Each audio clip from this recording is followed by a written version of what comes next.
లభిస్తున్నాయి. Hello AP, by by YCP, ఇది కదా మీ స్టేట్మెంట్ స్లోగన్.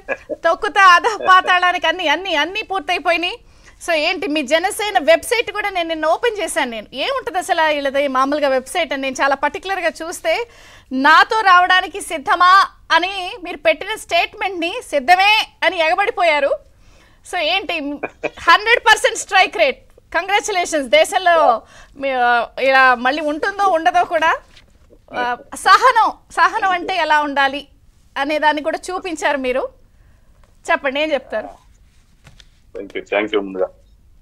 ముందుగా యావత్ ఆంధ్ర రాష్ట్ర ప్రజలందరికీ కూడా జనసేన పార్టీ తరపు నుంచి ధన్యవాదాలు చెప్తున్నాను, మా నాయకుడి నుంచి మరీ ముఖ్యంగా.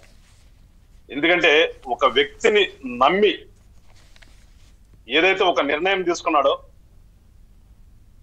మాది భాగస్వామ్య పార్టీ అయినప్పటికి కూడా మీరంటే తక్కువ సీట్లు తీసుకున్నప్పటికి కూడా ఆ వ్యక్తి మాటని నమ్మి ఇవాళ ఆంధ్ర రాష్ట్రం మొత్తం కూడా ఇంత పెద్ద మ్యాండేట్ ఇచ్చిన దానికి నిజంగా పవన్ కళ్యాణ్ గారిని నమ్మినటువంటి ఈ ఆంధ్ర రాష్ట్ర ప్రజలందరికీ కూడా నిజంగా ముందుగా ధన్యవాదాలు చెప్తున్నాను. ఖచ్చితంగా వాళ్ళ రుణం తీర్చుకుంటాం. ఖచ్చితంగా ఏదైతే మేము ఒక ఆలోచనతో రాజకీయ పార్టీని స్థాపించామో ఖచ్చితంగా ఈ ఆంధ్ర రాష్ట్ర ప్రజల రుణాన్ని తీర్చుకుంటాము. అదే విధంగా పరిపాలన కూడా ఉండే విధంగా కూడా ఖచ్చితంగా మేము ప్రయత్నం చేస్తాం. మరొకసారి ఆంధ్ర రాష్ట్ర ప్రజలందరికీ కూడా పేరు పేరున పార్టీ తరఫున, మా పవన్ కళ్యాణ్ గారి తరఫున ధన్యవాదాలు చెప్తూ, ప్యానల్లో కూర్చున్నటువంటి మీకు కానీ పెద్దలు విక్రమ్ గారికి, అలానే ఎమ్మెల్యే గారు సోదరి శిరీష గారికి, అన్న తిరుపతిరావు గారికి నమస్కారాలు చెప్తూ, ఖచ్చితంగా అండి, ఎందుకంటే ప్రజాస్వామ్యంలో ఎప్పుడు కూడా ప్రజల నియంత, ప్రజలు ఓటేసి గెలిచినటువంటి వ్యక్తి నేను నియంత్రణ అనుకుంటే అంతకంటే మూర్ఖత్వం లేదు. ఆ మూర్ఖత్వం ఇవాళ మనం చూసాం ఇవాళ. ఎందుకంటే ఇందాక విక్రమ్ గారు చెప్పినట్టుగా ఫస్ట్ టైం మీడియా ముందుకు వచ్చి ఎవరు మోసం చేశారో అనే మాట ఆ నోటినంతే విన్నాం. మోసం చేశారు కానీ అనలేను. ఎట్లా అంటావు? మోసం చేసింది నువ్వు కదా.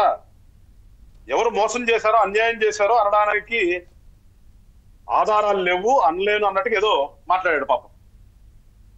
ప్రజలను మోసం చేసింది నువ్వు కదా. నిన్ను ప్రజలు మోసం చేశారు. నిన్ను ప్రజలు మోసం చేస్తే 150 సీట్లు నీకు ఎట్లా వస్తారబ్బా? నువ్వేదో ఒక్క ఛాన్స్ అని చనిపోయిన వాళ్ళ యొక్క భావోద్వేగాన్ని తీసుకొస్తే నిన్ను నమ్మారు, ప్రజలు నమ్మారు. ప్రజలు నిన్ను నమ్మి 150 సీట్లు ఇస్తే ఏం జరిగింది రాష్ట్రంలో? ఏం జరిగింది రాష్ట్రంలో? ఎవరు మర్చిపోయారు? అంత జనం మర్చిపోతారు. ఏముందలే, నేను ఏదో నొక్కేశాను మాట్లాడితే నొక్కాననే పదం చెప్తే అంతకుమించి ఆయన సభల్లో చెప్పింది ఏముందా అండి? ఏంటి నొక్కింది? ఏమి నొక్కావు? ఎవరే నొక్కావు? ఏం నీ సంపాదన నిచ్చావండి? ఎప్పుడు మోసం అనే మాట వస్తుంది? నా స్వార్జితం, ఆ స్వార్జితాన్ని నేను మీకు ఇస్తే మీరు నాకు రివర్స్ గా చేస్తే అప్పుడు చంద్రిక గారు మీరు మోసం చేశారంటాను నేను. ఏమి నీకు ప్రజల సొమ్ముతో బతకటానికి, ప్రజల సొమ్ముతో నువ్వు విలాసాలుగా తిరగటానికి నీకు ప్రజలు హక్కు కల్పిస్తే నువ్వు మోసం చేసి రాష్ట్రాన్ని నాశనం చేసి వాళ్ళు వచ్చి మోసం చేశారని ఎట్లా మాట్లాడతారని ఆ మాట నోట్లోంచి ఎట్లా వచ్చింది అసలుకి? సో నేను ఎప్పుడు అంటాను, ప్రతిసారి డిబేట్ లో నేను అనేది వైఎస్ఆర్ పార్టీ అనేది అది రాజకీయ పార్టీ కాదు, అది ఒక దొంగల సమూహం అని చెప్పేసి నేను పదే అనేది. ఎందుకే దొంగల సమూహం కాబట్టి అంత డిజాస్టర్ గా వాడిపోయారు.